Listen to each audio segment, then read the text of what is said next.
ایک ہے اللہ کی رحمت اور ایک ہے اللہ کا غضب۔ اور یہ مشہور حدیث ہے، الایمان بین الخوف والرجاء، کہ ایمان کی اعلیٰ ترین کیفیت یہ ہے کہ بندے پر اللہ کی خوف کا بھی غلبہ ہو کہ میری بدعمالیوں پر اگر میری پکڑ ہو گئی، حساب و کتاب میں پکڑا گیا، تو پھر اللہ کریم کے قہر و غضب کا میں شکار ہوں گا۔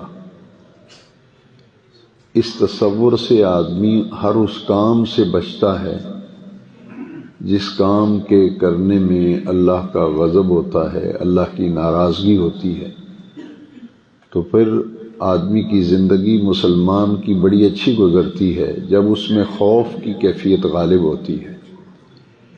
اور اللہ کا خوف حاصل ہو جانا ایک بہت بڑا اللہ کا انعام ہے۔ عام طور پر ہمارے معاملات میں جب گفتگو ہوتی ہے تو جب ہم بہت کسی پہ سخت نالاں ہوتے ہیں تو ہم کہتے ہیں کچھ تو خدا کا خوف کر۔ روزمرہ زندگی میں کہتے ہیں نا کہ کچھ تو خدا کا خوف کر۔ معلوم یہ ہوا کہ جب اللہ کا خوف ہوتا ہے تو پھر آدمی گفتگو میں بھی احتیاط کرتا ہے، لین دین میں بھی احتیاط کرتا ہے، برتاؤ میں بھی احتیاط کرتا ہے۔ دل میں اللہ کا خوف پیدا ہو جانا یہ اللہ کا بہت بڑا انعام ہے۔ انبیاء کرام میں سے حضرت یحییٰ علیہ السلام کی یہ خوبی تھی، ان میں یہ ایک نمایاں وصف تھا، جو حضرت زکریا علیہ السلام کے نور نظر ہیں، لخت جگر ہیں۔ حضرت زکریا بھی اللہ کے پیغمبر ہیں اور حضرت یحییٰ علیہ السلام بھی اللہ کے پیغمبر ہیں۔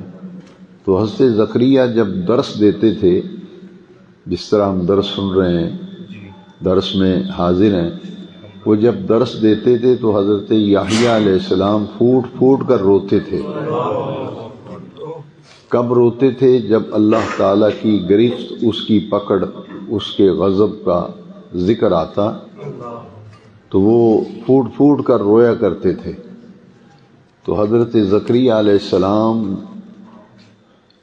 اس پر بڑے محتاط ہو گئے۔ اگر یحییٰ علیہ السلام اس مجمع میں موجود ہوتے تھے تو حضرت زکریا علیہ السلام ان موضوعات پر بڑا کم گفتگو کرتے تھے۔ تو جب دیکھا کہ میرے والد ماجد جو اللہ کے پیغمبر ہیں، میرے گریہ و زاری کے سبب اب اس موضوع پر وہ بہت کم گفتگو کرتے ہیں، دیکھ لیتے ہیں کہ یحییٰ بیٹھا ہوا ہے تو پھر نہیں بات کرتے، تو انہوں نے ایک بہت بڑی چادر تیار کروائی اور اس میں اپنے آپ کو لپیٹ کر اور چھپا کر ستون کے پیچھے اوٹ میں بیٹھ جاتے تھے۔ تو حضرت زکریا جب درس دیتے تھے تو یوں کر کے دیکھتے تھے پورے مجمع کو کہ یحییٰ تو نہیں بیٹھے۔ اب وہ چونکہ کپڑے میں ملفوف ہو کر اپنے آپ کو چھپا کر ستون کی اوٹ میں بیٹھے تھے، تو حضرت زکریا علیہ السلام نے خشیت الہی پر گفتگو شروع فرمائی تو پھر ان کے پھوٹ پھوٹ کر رونے کی آوازیں آئیں، تو آپ نے موضوع کو بدل لیا۔ تو حضرت یحییٰ علیہ السلام پھر جنگلوں میں نکل گئے اور روتے تھے، گریہ و زاری کرتے تھے۔ قرآن مجید میں اس کا بڑے اہتمام سے ذکر آیا کہ خشیت الہی اور خوف الہی سے رونے میں اللہ رب العزت نے حضرت یحییٰ علیہ السلام کو بلند ترین مقام عطا فرمایا۔ یہ کچھ خصوصیات ہوتی ہیں جو اسی شخصیت کے ساتھ خاص ہوتی ہیں، یہ ہر ایک کے بس کی بات نہیں ہوتی۔ ہر ایک کو اللہ تعالیٰ جدا جدا صلاحیتیں، جدا جدا وصف عطا فرماتا ہے۔